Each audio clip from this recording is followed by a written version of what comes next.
ذہانت، انٹیلیجنس کی آج ہم یہ بات بھی کر رہے تھے اپنے محفل عشق کے سیگمنٹ میں کہ آپ اتنے انٹیلیجنٹ تھے. رسول اللہ کی جو گفتگو جب آپ چھوٹے سے تھے، ننھے سے جو سنتے تھے ایز اٹ از ذہن نشین کر لیتے تھے، گھر آ کے بی بی فاطمہ کو بتایا کرتے تھے. ذرا ان کی پوری ہستی پر کوئی ایسا نظر ڈالیے کہ ہمارے نوجوان جو اس وقت سن رہے ہیں وہ آپ کی ہستی سے کچھ سیکھ سکیں، اپنی زندگی کو کچھ بہتر بنا سکیں. اعوذ باللہ من الشیطان اللعین الرجیم. بسم اللہ الرحمن الرحیم.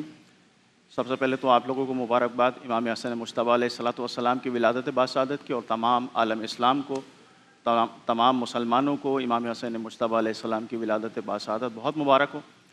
اور بہت ہی بابرکت دن ہے. پروردگار عالم سے دعا ہے کہ جو اس وقت امت اسلامیہ پر مشکل وقت ہے، اس کو پروردگار اس ولادت کے طفیل کریم اہل بیت ہیں امام حسن علیہ الصلوۃ والسلام آسانیاں فرمائے اور انشاءاللہ حالات بہتری کی طرف جائیں. آمین.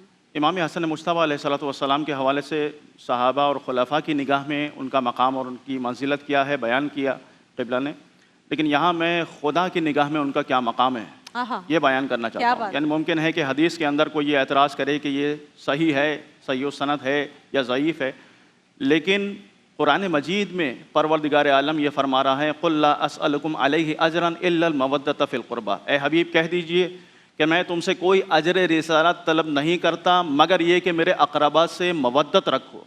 یعنی محبت نہیں ہے بلکہ ان کی اتباع بھی کرنی ہے اور پیروی بھی کرنی ہے. اس میں ایک مصداق پنجتن میں امام حسن مجتبیٰ علیہ السلام ہے آیہ مودت میں. اسی طرح پروردگار عالم جب ان کی طہارت اور پاکیزگی کی گواہی دیتا ہے تو فرماتا ہے انما یرید اللہ لیذھب عنکم الرجس اہل البیت ویطہرکم تطہیرا. اے اہل بیت تم سے رجس کو دور کیا نہیں ہے، رکھا ہے. یعنی اعلان پروردگار فرما رہا ہے. تو یہ ہمیشہ سے پاک ہستیاں ہیں.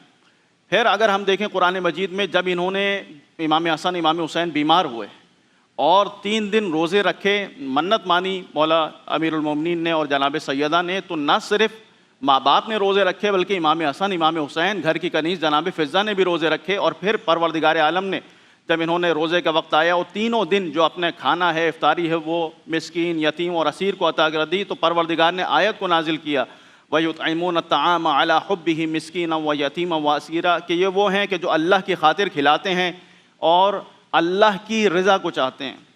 تو بے انتہا بلند مقام ہے. جب مباہلہ کے میدان میں عیسائیوں کے مقابلے پر گئے تو نبی کریم اپنے ساتھ پنجتن کو، جن میں ایک امام حسن مجتبیٰ ہیں، ان کی انگلی کو تھام کر لے کر گئے.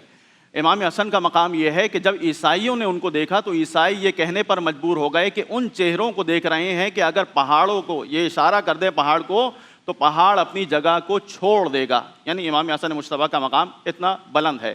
قرآن مجید میں بے انتہا آیات ہیں. میں نے چند کی طرف جو مشہور ہیں اور متفق علیہ ہیں ان کی طرف اشارہ کیا. امام حسن سے جو سوال ہے اور بہت ہی لازمی سوال ہے کہ ہمارے جوان کیا سیکھ سکتے ہیں. ایک دشمن امام حسن کا واقعہ ملتا ہے کہ امام کے سامنے آیا اور اسے پتہ چلا کہ یہ امام ہیں اور مولا علی علیہ السلام کے بیٹے ہیں. تو اس وقت جو حالات تھے اس کی وجہ سے وہ چونکہ دشمن تھا، اس کی نگاہ میں مولا علی علیہ السلام بھی دشمن تھے، امام حسن علیہ السلام بھی دشمن تھے. تو اس عنوان سے اس نے بہت برا بھلا کہا اور سب و شتم کیا. مگر امام حسن مجتبیٰ علیہ السلام کا آپ دیکھیں کریم ہے، حلیم ہے، بردبار ہیں، بہت صبر و تحمل کے ساتھ اس کی پوری بات کو سنا اور فوراً کوئی رپلائی نہیں کیا، بلکہ اس اچھے انداز میں، یہ جوانوں کے لیے ہماری نصیحت ہے، اس بہترین انداز میں امام علیہ الصلوۃ والسلام نے فرمایا کہ مجھے تم ضرورت مند نظر آتے ہو، مسافر نظر آتے ہو، اگر کسی چیز کی ضرورت ہے تو میں تمہیں دینے کے لیے تیار ہوں، اگر بھوکے ہو تو کھانا کھلاؤں گا، اگر لباس نہیں ہے تو لباس دوں گا، کوئی بھی ضرورت ہے تو میں تمہاری پوری کرنے کے لیے تیار ہوں. یہاں تک کہ 3 دن وہ مہمان رہا اور مہمان نوازی کی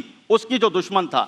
اور پھر اس کے بعد جب وہ پلٹا ہے تو یہ کہتے ہوئے پلٹا کہ پورے روئے زمین پر میں آپ اور آپ کے بابا سے زیادہ کسی کا دشمن نہیں تھا، مگر یہ جو آپ کا میں نے اخلاق دیکھا ہے، یہ جو آپ کا میں نے انداز دیکھا ہے، کردار دیکھا ہے، اس کے بعد روئے زمین پر آپ اور آپ کے بابا سے زیادہ کوئی میری نگاہ میں بہترین نہیں ہے اور افضل ترین نہیں ہے. تو انسان کو اپنا ایسا کردار پیش کرنا چاہیے کہ جس کے ذریعے سے نہ صرف یہ کہ اس کے لیے اچھائی کا سبب بنے بلکہ اس کے والدین کے لیے بھی اچھائی کا سبب بنے. یہاں ایک آخری بات پیش کر دوں، وہ یہ کہ گناہان کبیرہ، گناہ کی قسمیں ہیں، ایک چھوٹے گناہ ہوتے ہیں، ایک بڑے گناہ ہوتے ہیں. گناہان کبیرہ میں سے یہ ہے کہ اگر انسان ایسا کردار، اولاد ایسا کردار معاشرے میں پیش کرے کہ جس کی وجہ سے اس کے ماں باپ کو کوئی برا بھلا کہے، تو یہ گناہان صغیرہ نہیں، گناہان کبیرہ یعنی بڑے گناہوں میں سے. تو انسان کوشش کرے کہ ایسا کردار پیش کرے، بچوں کی اچھی تربیت کریں اور جیسا امام حسن مجتبیٰ کی سیرت میں ملتا ہے، ایک کنیز، ایک پھول لے کر آئی دینے کے لیے.